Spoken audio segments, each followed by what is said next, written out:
Alors bonjour à tous et bienvenue à mes capsules Une psy au travail. Êtes-vous prêt au changement? Est-ce que ça vous est déjà arrivé de vous lever un bon matin puis vous dire, bon, là c'est un matin, là je suis décidée, je vais changer telle ou telle habitude. Peut-être arrêter de fumer, peut-être vous mettre à une meilleure diète alimentaire, peut-être à l'exercice ou peut-être, tiens, je me mets à l'anglais ou bon, je décide, je m'inscris à l'université, je vais faire un changement. À quel moment on est prêt pour un changement? Ou bien, je vous inviterai aussi à penser peut-être dans votre entourage à des gens qui ont des comportements, des habitudes qui leur nuisent, puis vous dites, il n'est pas prêt ou elle n'est pas prête à changer. Il semble qu'il y aurait un processus au niveau de la maturation pour être prêt à changer. On va regarder aujourd'hui le cycle de Prochaska et Di Clementi, les 6 étapes d'un changement ou les 6 stades. Ces auteurs se sont intéressés il y a plusieurs années aux problèmes de toxicomanie, d'alcoolisme, donc de différentes formes de dépendance, puis ils ont observé qu'il y avait des stades au niveau d'être prêt à changer. C'est-à-dire que c'est pas je change ou je change pas, mais il y a un processus de maturation. Ils ont identifié 6 stades, puis aujourd'hui, on est capable d'appliquer ces stades-là à tout changement. Dans le fond, là, un changement que ce soit autant dans notre vie personnelle que professionnelle.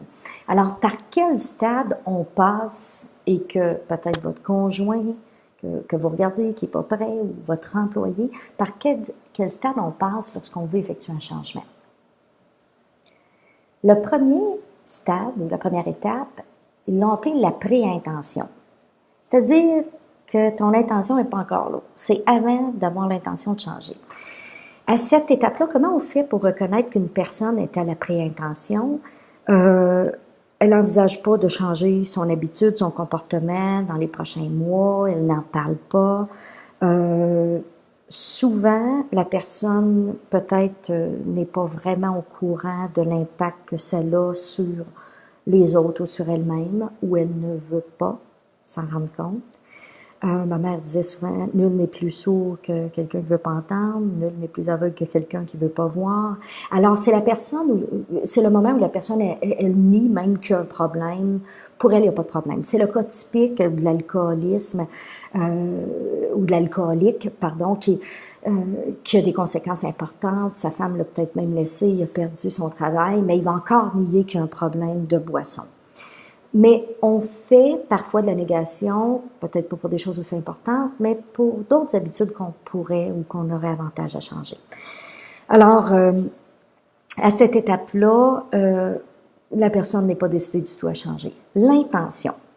Là, c'est là où on commence à être conscient qu'il faudrait modifier certaines habitudes, certains comportements. Donc, on commence à peser le pour et le contre de changer une habitude, d'adopter des nouveaux comportements. Et à ce moment-là, on peut aussi voir des gens qui vont dire « Oui, je sais, j'ai un problème, mais c'est pas de ma faute. C'est à cause de mon patron, c'est à cause de ma femme, c'est à cause de mes enfants. » Alors, on reconnaît qu'il y a quelque chose à changer, mais on n'est pas capable encore d'en prendre l'entière responsabilité. Mais on commence à songer peut-être à changer quelque chose. La troisième étape, la préparation. Là, c'est là où on est plus conscient, qu'on dit, bon, un matin, là, ça va changer, puis là, je suis vraiment engagée dans le changement. C'est-à-dire que ma décision est prise, en tout cas, du moins au niveau intellectuel, et on va commencer à se préparer, on cherche l'information, on lit sur le sujet, on en parle à des gens qui ont passé par là. Alors, que ce soit pour changer les bonnes, c'est-à-dire qu'on va acquérir de nouvelles bonnes habitudes ou arrêter des mauvaises habitudes. On va commencer à se préparer. Et la quatrième phase, là, on va voir les gens sont vraiment dans l'action. La personne a changé ses habitudes alimentaires, on voit qu'elle mange différemment, la personne est en train de prendre des cours d'anglais, la personne est en train de changer quelque chose. Elle est rentrée dans les AA, elle est active. On est donc dans un processus où on agit et si j'étais une petite mouche sur le mur, ben, je pourrais voir la personne en action, faire des choses différentes qui vont dans le sens qu'elle veut aller. Le cinquième stade, c'est ce qu'on appelle le stade du maintien. Et ce stade-là, ben, il peut être plus ou moins long. Hein? On a qu'à penser, il y a des habitudes, en fait, qu'on dit qu'on on sera dans ce stade-là toute notre vie. Par exemple, arrêter de fumer. Arrêter de fumer, ben, on est dans le maintien toute notre vie. C'est-à-dire que on fait attention puis on prend des mesures pour pas avoir des rechutes. Donc, on évite certaines choses, on évite certaines situations où on comprend mieux dans quel contexte on sera plus fragile par rapport à nos anciennes habitudes. Et 6, ça peut être dépendant du comportement à changer ou de l'habitude qu'on va appeler la résolution quand c'est terminé. Mais comme je vous dis, il y a certains comportements où on sera toujours à peu près dans le maintien. Parce que la résolution, ce serait le moment où on ne retombe plus dans nos mauvaises habitudes, puis on est plus vulnérable, on n'a plus de tentation. Même lorsqu'on est anxieux, déprimé, on ne tombe pas dans nos vieux patterns. C'est pour ça qu'il y a des auteurs qui disent, ben, pour plusieurs choses, on peut rester dans le maintien.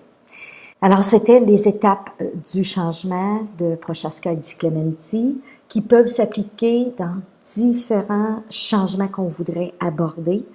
Je vous invite bien sûr à aller sur mon site web où j'ai un blog, j'ai des podcasts. Je vous invite aussi bien sûr à vous inscrire à ma chaîne YouTube. Vous voyez ici en bas, on pèse sur un petit bouton pour vous inscrire pour avoir connaissance de chaque nouveau vidéo que je ferai dans le futur. Alors, merci, bonne écoute et bonne semaine.